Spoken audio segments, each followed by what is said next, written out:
Et yo, j'espère que vous allez bien. Aujourd'hui, on va se retrouver pour une nouvelle vidéo, cette fois-ci sur le Shaman Evolve. Donc, classe que je n'ai pas joué depuis des lustres, peut-être 2 ans au moins. Donc, j'ai été surpris de voir un streamer français, vous le connaissez sûrement, si vous allez sur Twitch, Fordaking, qui jouait justement ce Shaman Evolve. Donc, je ne sais pas de qui est originaire la liste, mais il l'a joué et il a atteint le top 200 et il avait des bonnes stats avec. Donc, j'ai été curieux et j'étais curieux sur la liste et je vais vouloir vous la présenter. On va essayer de voir un petit peu quels sont les bons et mauvais match-ups du deck. Et comme ça, si les match-ups que vous affrontez sont bons, vous pouvez vous intéresser à la liste. On va voir ça ensemble. Voici notre liste de Shaman Evolve. Donc la liste jouée par Fordaking, qui jouait en late game, donc les drop 10 comme le Gnoll qui allait coûter que 1 de mana si vous avez une très grande main, le petit Locolar qui pareil va coûter 5 si vous avez moins de 15 HP. Donc voilà, en réponse à des agros, vous faites des bons trades quand vous jouez Rush Wind Fury. Donc vous faites des trades sur, souvent vous pouvez faire 2 value trades contre agro. Et ensuite vous avez votre arme qui va évoluer vos créatures. Donc vu qu'il n'y a pas de drop 11, donc des serviteurs à 11 de mana, ils vont automatiquement redevenir de différents drop 10. Donc vous voyez qu'une 5-4 va juste devenir un meilleur stat. Donc la pertinence c'est que cette carte a Rush. Et vu qu'elle a rush, elle peut prendre un value trade ou l'évoluer en n'importe quel drop 10. Si on regarde les drop 10, qu'est-ce qu'il y a? On va les compter ensemble, on va voir combien il y en a de vraiment bien. Donc on a le petit Rabbit qui va être très bien contre aggro. C'est le seul moment où vous voulez l'avoir potentiellement contre aggro, contre des decks qui mettent des gros serviteurs. Sinon, contre les decks vous avez envie de mettre beaucoup d'agression en termes de board, ça va pas être la meilleure. Donc vous les préférez Deathwing, donc on va compter le nombre de drop 10, il y en a 2, 4, 5, 6, 7, 8, 8 drop 10. Donc il y a 8 drop 10, ce qui veut dire que on a un drop 10 très bon, 2, 3, 4, 5. Donc il y a 5 drop 10 qui sont très bons en termes de stats. Et ça fait quand même 3 qui sont pas ouf. Dans les moins bons, on a Yogg. Bon, ça reste une 7-5, mais voilà. En quoi, du coup, l'évolution va être si intéressante? Ça va être surtout sur le sort à 6. Donc vous faites l'arme à 5. Et derrière, vous avez le petit sort à 6. Invoque 4 serviteurs aléatoires, des drop 5. Et les transforme en 2-2. Donc vous invoquez 4 2-2 qui sont des drop 5. Et du coup, si vous tapez, vous faites une évolution sur tous ces serviteurs. Et ça devient des drop 6. Ok. On a fait l'analyse des cartes les plus chères maintenant. Maintenant, vous allez me dire, ouais, bon, il n'y a que 2 armes. Si on les a pas, la game est perdue. Enfin, on ne joue pas avec le deck, et bien on a les 2 petites 2-2 qui piochent les armes, donc ça rajoute une énorme stabilité avec le deck. Si vous vraiment vous mulliganez pour la 2-2, pour chercher l'arme, ça va être vraiment... Vous avez de grandes chances en fait d'avoir l'arme, donc on va dire dans 90% des cas, j'ai envie de dire vous allez avoir l'arme sur tour 5. Qu'est-ce qu'on a d'autre d'intéressant? On a des nouvelles cartes, donc des cartes, une des cartes que j'avais vraiment prédit qui serait très forte, et on n'avait juste pas trouvé le deck encore, là on l'a peut-être. C'est si à la fin de votre tour, si vous reste un mana vide, réduit le coût de cette carte de 1. Donc en quoi ça va être pertinent? Tout simplement que arrivé vers le tour 5, 6, cette carte coûtera donc 0. Si jamais vous avez eu un mana vide à chaque fois. Bon, ça va pas arriver à chaque fois que vous ayez un mana vide, mais quand même. Ça va être fréquent d'avoir des mana vides, donc vers tour 7, 8, on peut la jouer voire pour 1 mana ou 0 de mana. Donc on a toujours la caverne, on peut toujours faire Lightning Bloom caverne, donc c'est très fort, Lightning Bloom arme, potentiellement. Donc ça va être les utilisations de la Lightning Bloom, gagne 2 mana pendant ce tour. La petite arme 2-2, donc vous pouvez faire la curve 2-2 into Lightning Bloom et jouer l'arme, c'est une des curves possibles, même si vous préférez vraiment la caverne pour mettre beaucoup de pression. La caverne, la pertinence en plus de ça, c'est qu'elle va corrompre cette petite 1-2 qui invoque un autre dueliste 3-2, donc c'est un drop 2, donc c'est important de savoir le drop que vous invoquez pour savoir quel niveau vont être si vous faites évolution. Vous jouez également Revolve, donc si jamais vous n'avez pas d'armes, et bien vous pouvez invoquer les gnolls, faire le sort à 6 et derrière faire Revolve et donc avoir un board bien meilleur. Ce qu'on a, on a une petite de 3 qui va piocher. On a donc la nouvelle carte, enfin du moins nouvelle, elle n'a quasiment jamais été utilisée. Si vous avez pris 5 de dégâts ou plus pendant votre tour adverse, donc cette carte à votre tour suivant coûtera 1 de mana. Donc voilà, on a vraiment des outils défensifs qui nous permettent de tenir. On a l'instructrice pour faire de la value en termes de sort. On a la 3-2, donc le gel et filtrage de deck, donc c'est du cycle et très bon body. Donc on a vraiment des bons outils. Globalement, Wandmaker, bon, ça doit être une carte. Pourquoi? Parce qu'on peut avoir Revolve, parce qu'on peut avoir One Shield qui elle-même est une carte de cycle. Donc voilà. La pertinence de cette carte se retrouve vu qu'on joue une version Evolve. Dans les autres versions, bah, pas pertinent parce qu'on n'a pas envie d'avoir cette carte. En plus de ça, on peut avoir l'étude qui peut donner une carte échangeable qui elle-même est une carte de cycle indirectement. L'Overdraft qui elle-même est une carte de cycle, donc si on voit les drops 1, globalement, Missile d'Evolve peut être très bien contre aggro, Guidance c'est de la value, ça permet de piocher Lightning Bloom. Est-ce que c'est d'ailleurs la seule carte qu'on va piocher? Je crois bien. Ouais, c'est la seule carte qu'on va piocher, donc c'est très pertinent pour faire des tours broken en termes de mana et en termes d'évolution. Globalement, en fait, ce que vous voulez faire avec ce deck, c'est vraiment bullshit l'adversaire en un seul tour. Donc en follow-up, vous avez Brucan si la game dure, et le but c'est de setup des tours, mais voilà, le plus tôt possible, pour vraiment agresser tout ce qui est druide, tout ce qui est tempo.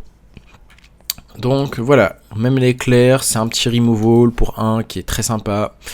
On a des bonnes ressources sur Wandmaker, globalement. Bon, on va se retrouver maintenant en petite game, et on va s'intéresser au mulligan, comme ça, une game directement. Ok, on commence par une première game contre un prêtre. La question de est-ce qu'on garde l'arme ou pas. Il y a de grandes chances que ce soit un prêtre aggro. Une carte qui me paraît intéressante est le Revolve, mais après, Revolve tout seul va pas faire grand chose. C'est une carte un peu défensive, je vais pas la garder. Ça peut être bien contre les drop 1, on va dire, mais voilà. On veut chercher mieux. Et là, on a l'air d'avoir bien mieux, par exemple. Ok, on a les sorts à 6 qui coûtent très cher dans l'idéal. C'est au tour 5 qu'on peut faire Lightning Bloom et le petit Revolve. Ok, vu que ça a l'air d'être une liste un peu plus lente, peut-être juste un miracle, on va se contenter de ne pas utiliser de mana. On garde le mana vide pour les 4-5. Comme ça, on fait ça prochain tour. Ça va coûter un faible coût très vite. Parfait. On veut juste pas top deck l'arme numéro 2 et on aura parfaitement optimisé les petites 2-2. Déjà, prochain tour, on peut potentiellement jouer la 2-2. Oh, on a peut-être perdu sur ce play. Ouais, malheureusement, c'est le Drektar. Hein. S'il est là, c'est dur à battre. On réfléchit. Est-ce qu'on gagne vraiment en faisant ceci? Je suis pas sûr. Hein. On va juste faire ce play. Est-ce qu'on tape face? Je pense que c'est ok. Il joue pas Xyrella.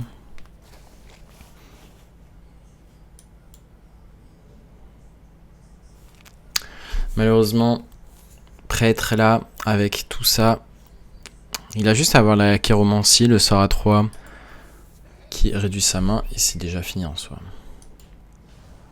Ok. Bon, il a le trade facile. Hein.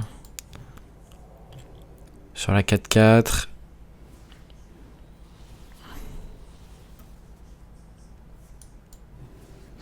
Ouais, malheureusement, c'était la crainte, ça, les petits Power Word Fortitude.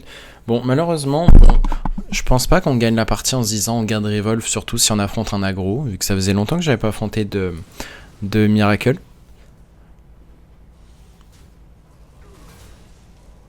Mais on a toujours l'option de top deck Revolve.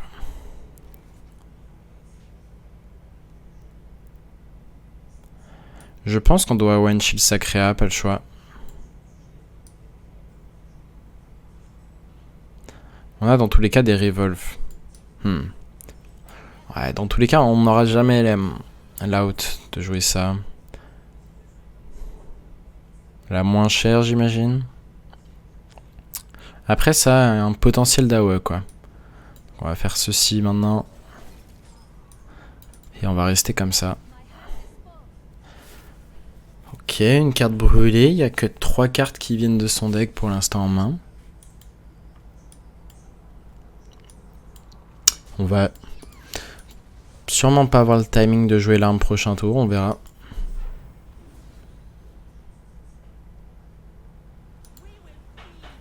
Nazmanina en numéro 2 et normalement c'est là que on peut plus rien y faire. Si les créations de sorts aléatoires sont trop fortes, eh bien on ne peut plus arrêter prêtre.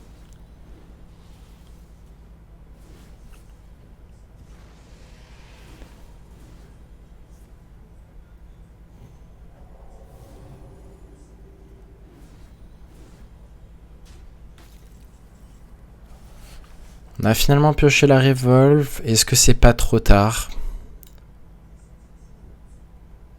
Il y a un moment on fait juste Gnoll, Trade, et qu'on attend pour faire là, enfin pour faire l'arme. Je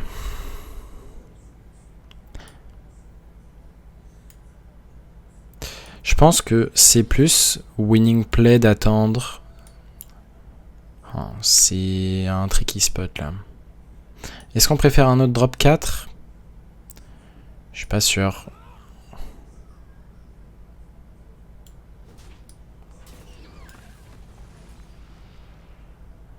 Est-ce qu'on le drop maintenant? Je suis pas sûr non plus. En vrai, ça conteste le board, mais... Non, je pense pas qu'on va le drop. L'avantage, c'est qu'il a aucune Nazmanide morte, maintenant. Donc il a plus aucun moyen de récupérer des Nazmani et de cheater. Donc déjà, un bon point.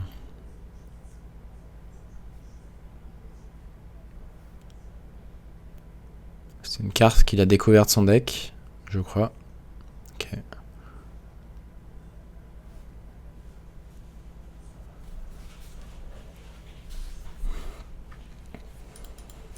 Ouais, ça va dépendre de ses créations de sorts, si elles ont été fortes ou pas.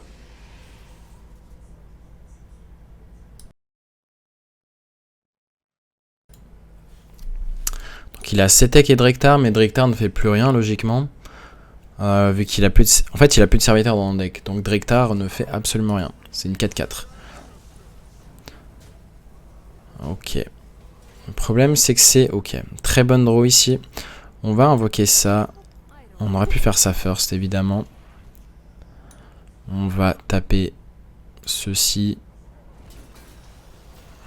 On regarde ce qu'on a eu. Ouh, des bons drops. Bon, le problème, c'est que tout meurt sur le sort à 7. Donc, miroir des âmes. Miroir des âmes.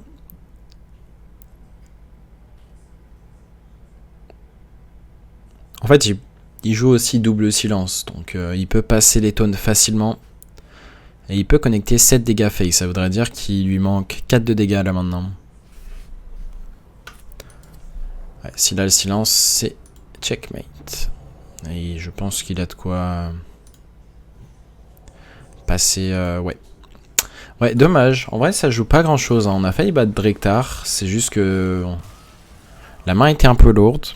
On a été un peu trop lent. Donc c'est le problème. Parfois, on est trop lent quand on n'a pas Lightning Bloom. Donc il y a vraiment des match-ups où vous allez garder Lightning Bloom. Voire très souvent. Parce que c'est grâce à ça que vous pouvez cheat en mana et faire de l'abus de mana très tôt dans la game en fait. Donc ça va être tout le temps être un keep. Pour l'instant, je vois pas un match-up où on garderait pas Lightning Bloom. On va reculer vite une game.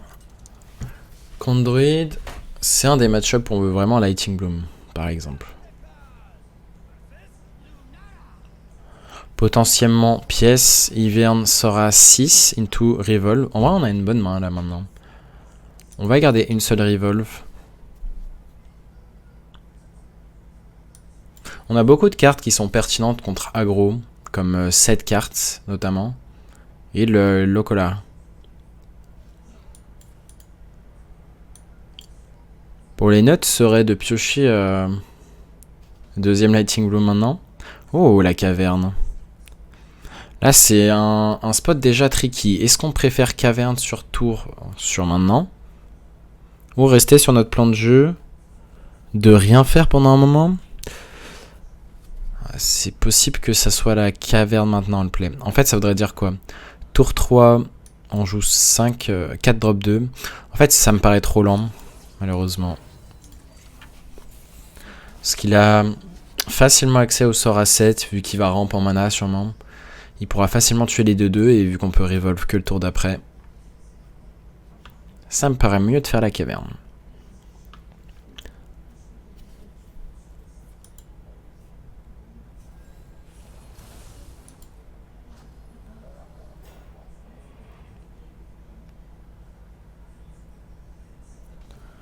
Il a un keep, c'est sûrement de la rampe. Ok, bonne draw. Moi, on aura un tour 3 into potentiellement tour 4. Into l'arme, into ça. C'est une curve. Oh, il a top deck. Ah, il a guff. Ah, mais c'est une version aggro en fait. Ok, c'est peut-être pas une version aggro, mais. Oh, draw intéressante. En vrai, ça va être intéressant ici. Du coup, si nous tape face... bon, j'ai pas envie de faire cette revolve. Hein. Si nous tape face... 2 fois... On va pouvoir jouer ça. Ce qu'il va le faire, je sais pas.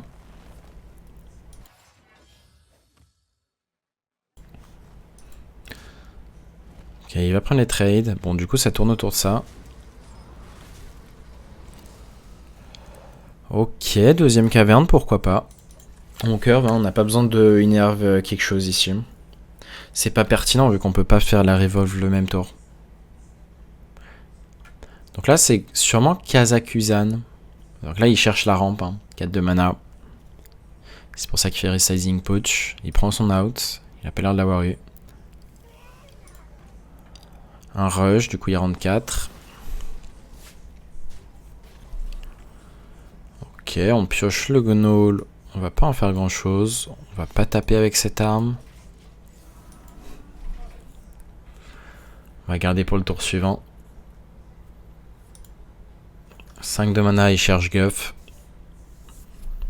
Ouais, on sait qu'il a Kazakusan en main. Il a pioché avec Coldmine.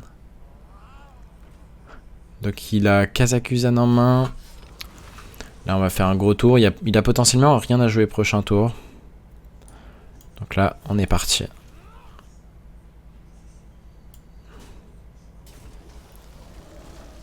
Est-ce qu'on a eu des bons drops? On a eu des très bons drops.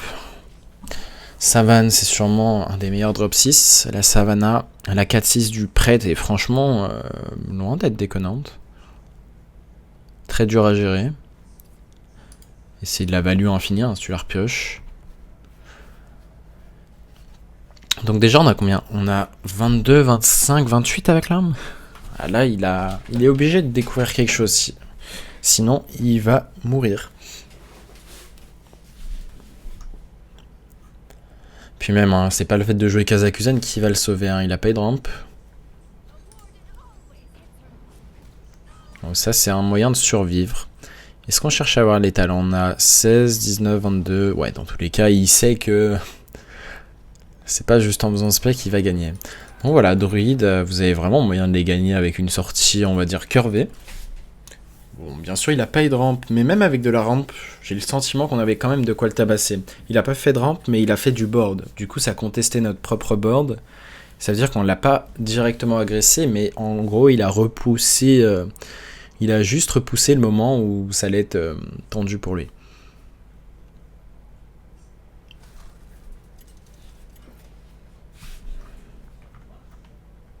On affronte un prêtre. Pareil, on sait pas si c'est un miracle, un aggro. Sur serveur asiatique, il y a beaucoup d'aggro. Donc je vais parier sur aggro, je pense. On va garder Lighting Bloom. On va même potentiellement renvoyer Wandmaker. Je pense pas que c'est pertinent. Une de deux qui se fait ping si c'est un aggro. C'est bien un aggro. Donc on a fait un mulligan parfait pour aggro. Le Wandmaker servait à rien dans la mesure où on veut réduire le coût de ça. Donc vraiment c'est une petite carte sympa. Hein.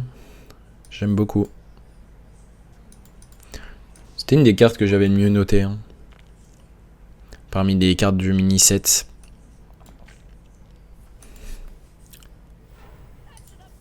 Ok, prochain tour il va nous infliger 5 de dégâts exactement. On va rien faire, il va se demander pourquoi. Hein. Mais il ne s'attend pas à jouer autour de ceci. Ok, du coup ici on peut tout jouer. On peut jouer ça, into caverne. Il y avait un monde où on faisait caverne maintenant et la 2-6. C'était sûrement meilleur. Mais au moins là on garde Lightning Bloom. C'est un autre argument. Ça peut être ok de pas se surcharger. Hein.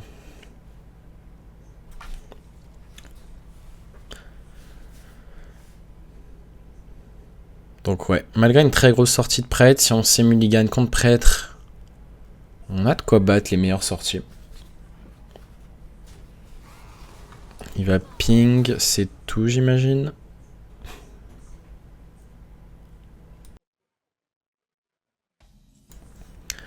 Ok, on a du follow-up avec l'arme.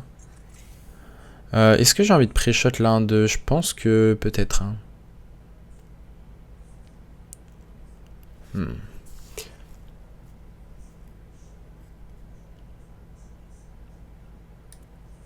Peut-être ou peut-être pas.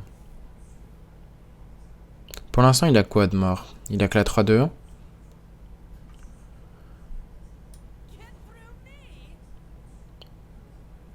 Je pense que j'aime bien l'endommager quand même. Parce que dans tous les cas, si je proc la 2-1, il va juste trade, raise dead, mettre sa 3-2 dedans, la 2-1 pour la finir, et puis aller tout face avec le reste.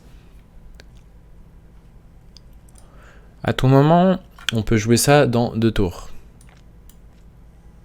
Donc il va raise dead plutôt là en 3. Ok. Je ne sais pas pourquoi il a voulu la suicider. D'accord. Bon, je pense qu'il pensait qu'il avait plus de PV sur sa créa, je ne sais pas. Quoi qu'il en soit, on a gagné aggro prêtre. Donc voilà, un deck rapide comme aggro prêtre, on arrive à le battre. Un deck lent comme Druid Kazakusan, on a réussi à le battre. Enfin, lent, ça dépend. Hein. Des fois, il y a juste Guff sur tour 1 ou tour 2. Mais pour l'instant, on a réussi à le battre. Ok. Un autre druide, pour l'instant, je croise que des Kazakusan, très peu d'aggro. Donc on va mulligan comme si c'était un Kazakusan. La caverne, très bon keep. On n'est pas obligé de garder ça. Non, je pense pas garder ça, même si la 3-2 est quand même très bien en stat. Hein, mais on veut juste de 2, une toute pièce caverne. Ou juste augmenter une chance de piocher Lightning Bloom. Il a 2 keeps. Hein. Cette fois-ci, je ne pense pas qu'on va rigoler cette game. Déjà, il va énerve. Ok, il a Guff en main.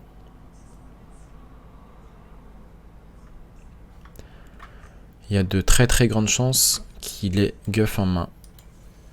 Ok, on peut potentiellement jouer le Gnoll prochain tour si on n'a pas envie de pièces, mais on veut pièce. Il n'y a pas d'argument de ne pas utiliser la pièce.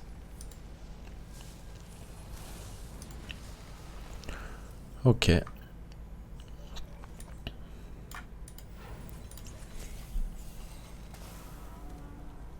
On joue ça maintenant. Prochain tour, on a une curve en fait. Hein. Même si elle n'est pas réduite en coût, bah c'est pas grave, on peut jouer ça. Voire même le Gnoll. Mais je préfère quand même jouer ça vu que ça n'a pas rush. Alors que le Gnoll, si. En tout cas, premier ressenti du deck, ben bonne surprise. Je m'attendais pas à de base quelque chose de très fort, mais quand j'ai vu les stats de Fordaking quand il jouait sur son stream, bah il y a vraiment du potentiel de punir les déclans, les sorties lentes, tout ça. Ok, on va juste jouer une 4-5 maintenant, je pense. Donc si là elle sort à 7, il a le full clear, mais c'est tout ce qu'il fait de son tour.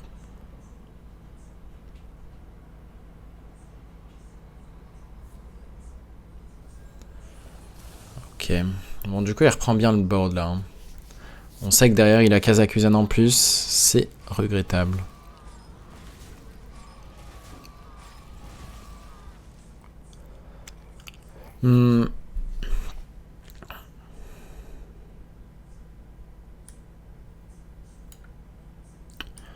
Ok, je pense qu'on va juste jouer là. Il a juste le trade. Mais pas le choix. Derrière, on va jouer les 2-2. Evolve, on espère avoir des gros serviteurs. Là, on est obligé de jouer les cartes les plus chères. Hein, même si on pourrait avoir un drop 10 rapidement prochain tour, par exemple. C'est pas suffisant.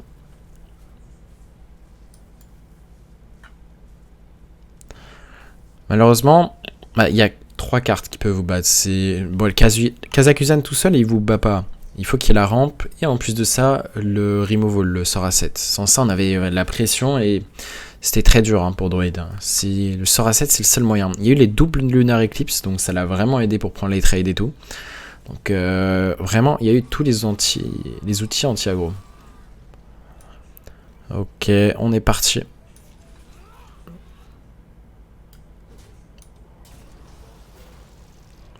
Les drop 6 sont quand même excellents. Hein. Bon, à part la 3-3 ici, mais les drop 6 de manière générale, c'est pas déconnant. Bon, il a sûrement le silence et c'est gagné, hein, de toute façon. Il peut gagner sur certains trésors s'il a eu des bons trésors. Ouais, ça suffit. Hein. Malheureusement, les trésors sont juste beaucoup trop forts hein, quand ils arrivent sur notre tour 6-7. Si on n'a pas réussi à avoir Lighting Bloom, en fait, ouais, on a besoin de cheater en mana comme Druid. C'est pour ça qu'on joue Lighting Bloom. Sans avoir ce côté cheat en mana, on peut pas rivaliser. À moins qu'il n'ait pas exactement la rampe, le sort à 7 et ça. Mais je pense qu'on a vraiment nos shots hein, contre ce deck.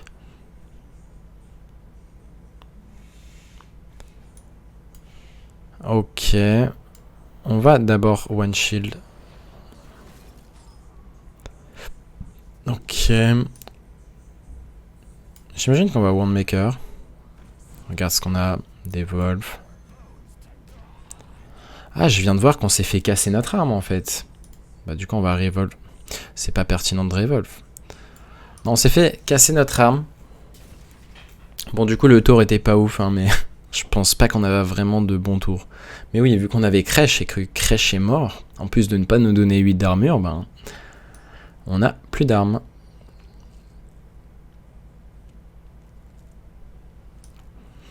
Mais ouais, j'estime à peu près à moins de 0,1% les chances de gagner cette game.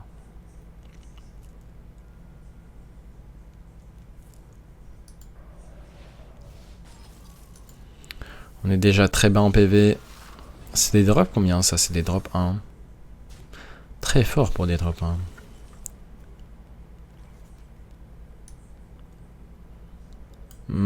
Ça a des chances de piocher Lighting Bloom. Est-ce que ça va nous servir?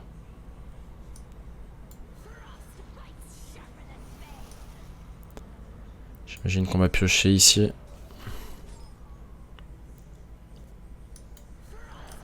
On va en jouer une. Donc on sait qu'il a un sort à 5 qui va infliger 8. Il a assez de dégâts derrière. Ouais, il a létal. Donc ouais, c'est malheureusement le genre de game où bah, Druid fait du Druid.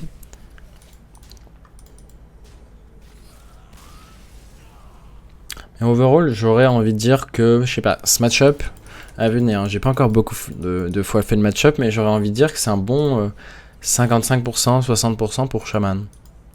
On verra si je me trompe à terme. Hein. Mais pour l'instant, c'est mon ressenti.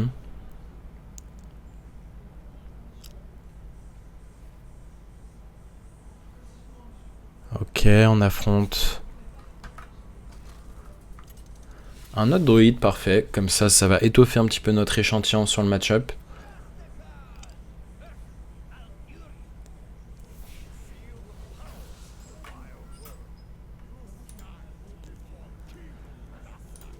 Ceci, on va renvoyer. Pareil, ça, bah on veut mieux en fait que la 3-2 ici. Hein. Pourquoi? Parce qu'on a ça. On veut potentiellement rien faire tour 2. Même argument, c'est juste de jouer ça assez rapidement.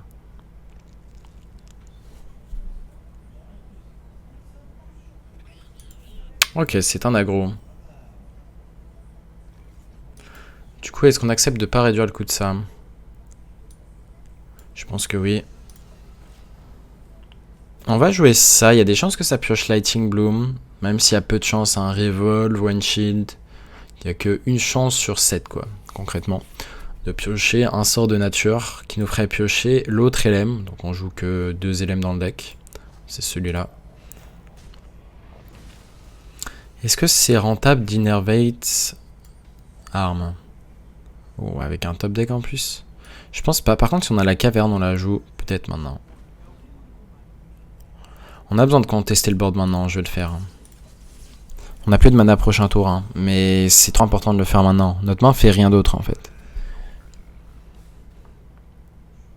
Elle fait rien d'autre avant le tour 5. À partir du tour 5, on va juste rien faire de plus que développer une arme. Et à partir du tour 6, on a des top decks. Top deck, le sort à 6, essentiellement.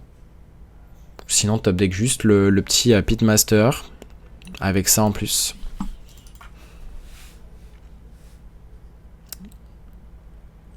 Ok.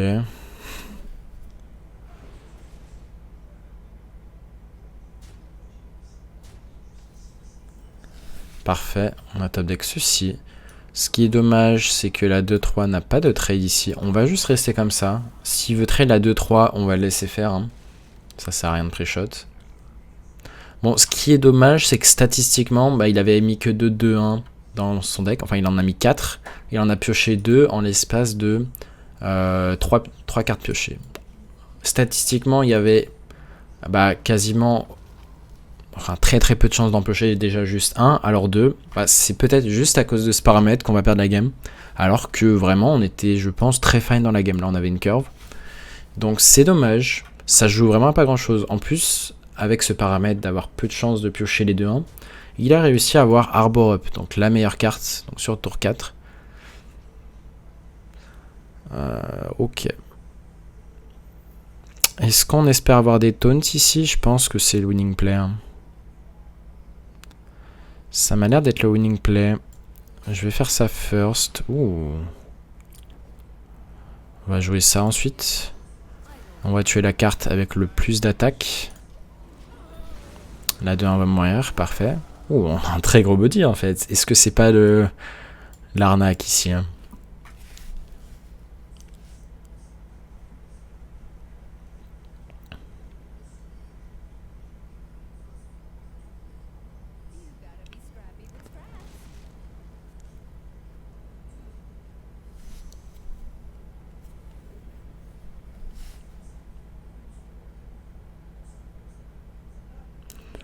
Il a pioché normalement le sort qui donne plus 1 d'attaque à ses serviteurs. On invoque une de 2. Donc là il va à composting j'imagine. Ok, là c'est très très fort ce qu'il nous fait. Est-ce qu'il n'aurait pas plus au petit? Genre jouer la 2-2 d'abord. Non, je pense qu'il s'en fout, il va rentrer plus de dégâts. Est-ce qu'il a peur de notre créa? Bon, en vrai t'as peur. C'est une 13-4. Franchement t'as peur, hein, tu peux mourir. Hein. Attention. Hein. Ouais, on est content qu'il trade, hein. Même si ça représentait beaucoup de dégâts. Ok, pas le choix. Ici, on va devoir faire ça. Hein. On va devoir trade. Oh, très bon serviteur ici. On trade tranquillement. On survit malgré la sortie insane et la réussite d'avoir pioché les 2-1. Donc... on est loin d'être mort. On sait 2 cartes de sa main, une 1-1, une 2-2 et les top decks.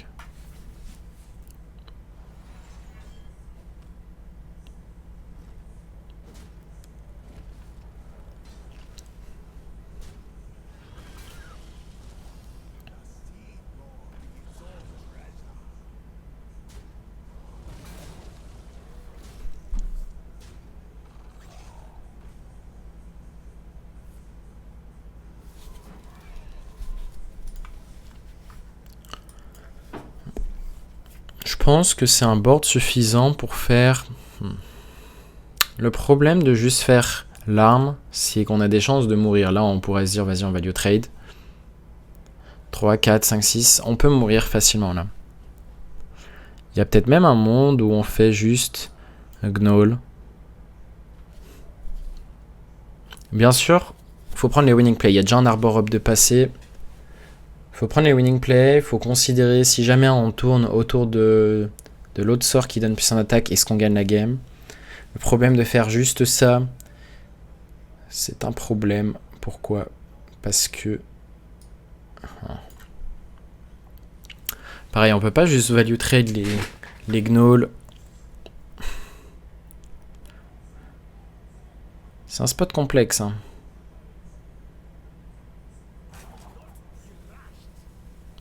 Quelles sont nos chances d'avoir des taunts? Je pense qu'en fait on peut pas all-in dessus. Est-ce qu'on veut des primes dans le deck?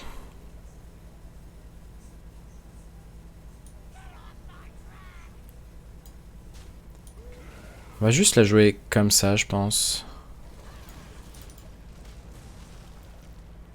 Là en fait on meurt sur rien. Si on meurt sur Arbor Up. Ah. Ok, maintenant on meurt plus sur Arbor Up. On a 1 HP. S'il fait Arbor Up et il va full face. Donc voilà, faut considérer si on est dans un spot où on peut gagner la game. Si l'adversaire top deck quelque chose. Et si justement, à force de trop tourner autour de ce top deck, est-ce qu'on gagne quand même la game? Ou est-ce qu'au contraire, on lui donne pas comment dire, la possibilité de piocher des ressources? Je pense qu'ici, on va juste trade et faire Hero Power. Et on devrait être pas trop mal. Le problème... Oh, c'est dommage qu'il ait eu une gestion là. On va faire ça first.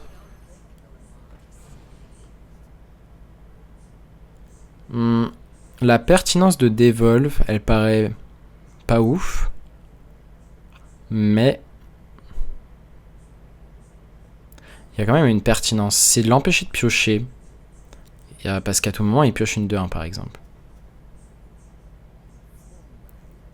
Les chances sont faibles. Et le fait de tuer sa créature veut dire qu'on, en plus de lui empêcher de top deck, on peut... Il va pas top deck Arbor Up. On va jouer cette arme, on va tuer sa créa.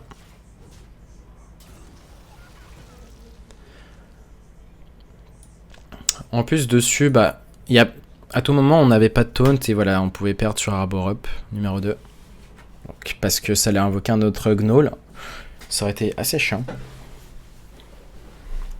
Ok, déjà, on est dans un spot un peu chiant. Il faudrait top deck Locolar. Brucan est vraiment pas mal non plus. Ok. Revolve peut-être. Revolve, il y a aussi un out. Est-ce que le Gnoll va nous servir ici? On va Hero Power first. Dans tous les cas, peu importe ce qu'on joue, on peut Hero Power. Ok, maintenant on tente d'avoir les taunts. On a des taunts. Ça nous laisse du temps pour piocher soit Brucan, soit Locolar. Sinon on peut top deck du freeze par exemple. Ok, qu'est-ce qu'on a top deck?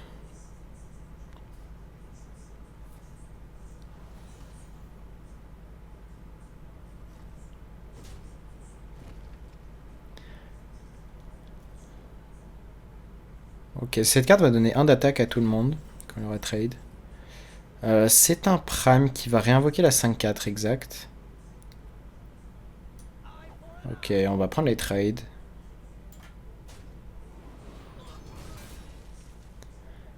On préfère trade avec ça parce qu'on va juste revolve. Hein.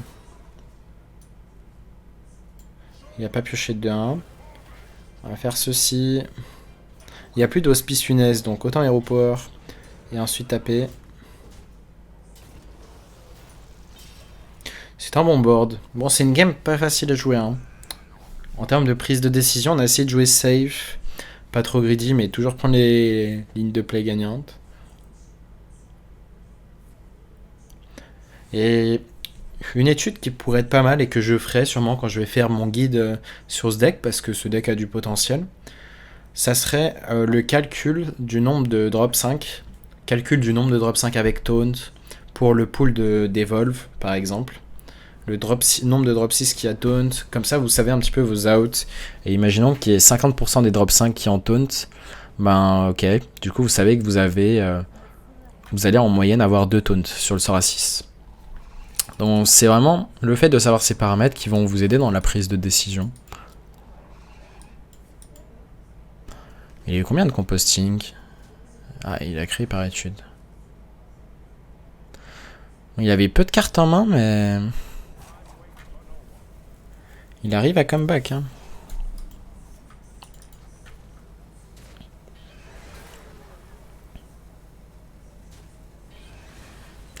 Et malheureusement, on a peut-être créé victoire trop vite. Parce que le tour qu'il nous a fait est beaucoup trop fort. Toutes les bêtes y sont passées, hein.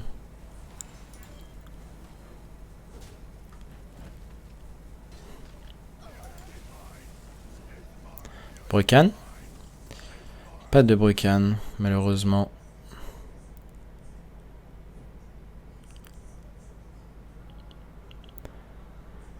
Et je vois pas vraiment d'out maintenant. Il lui reste un arbor up en plus de ça. Piocher, j'imagine, mais...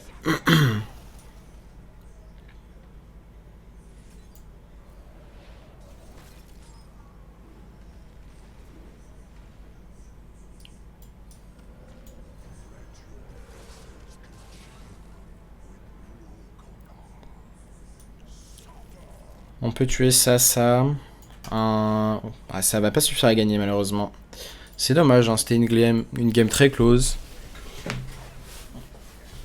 Game très close, donc contre aggro, vraiment, là on a pris la meilleure sortie possible. Enfin, une des meilleures sorties, parce qu'en plus de ça, il y a le paramètre vraiment de piocher les 2-1, pièce arbor up. Pour moi, c'est une des curves, les meilleures curves possibles. Donc voilà, on a failli gagner malgré tout.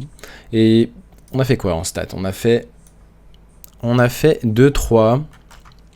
On a perdu quel game? On a perdu contre le Miracle, je crois. Ouais, c'est ça.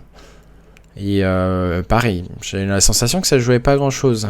On n'était pas loin de jouer, enfin gérer tous ces serviteurs. Pareil contre le Druid Kazakusan, il a un peu tout eu, mais on a fait que 2-3. Mais je crois au potentiel du deck, je le jouerai un peu en stream, donc n'hésitez pas à passer. Lien dans la description de ma chaîne Twitch. Je stream à peu près tous les jours, donc n'hésitez pas. Sur ce, je vous dis sûrement à demain pour une nouvelle vidéo. Et tchuss.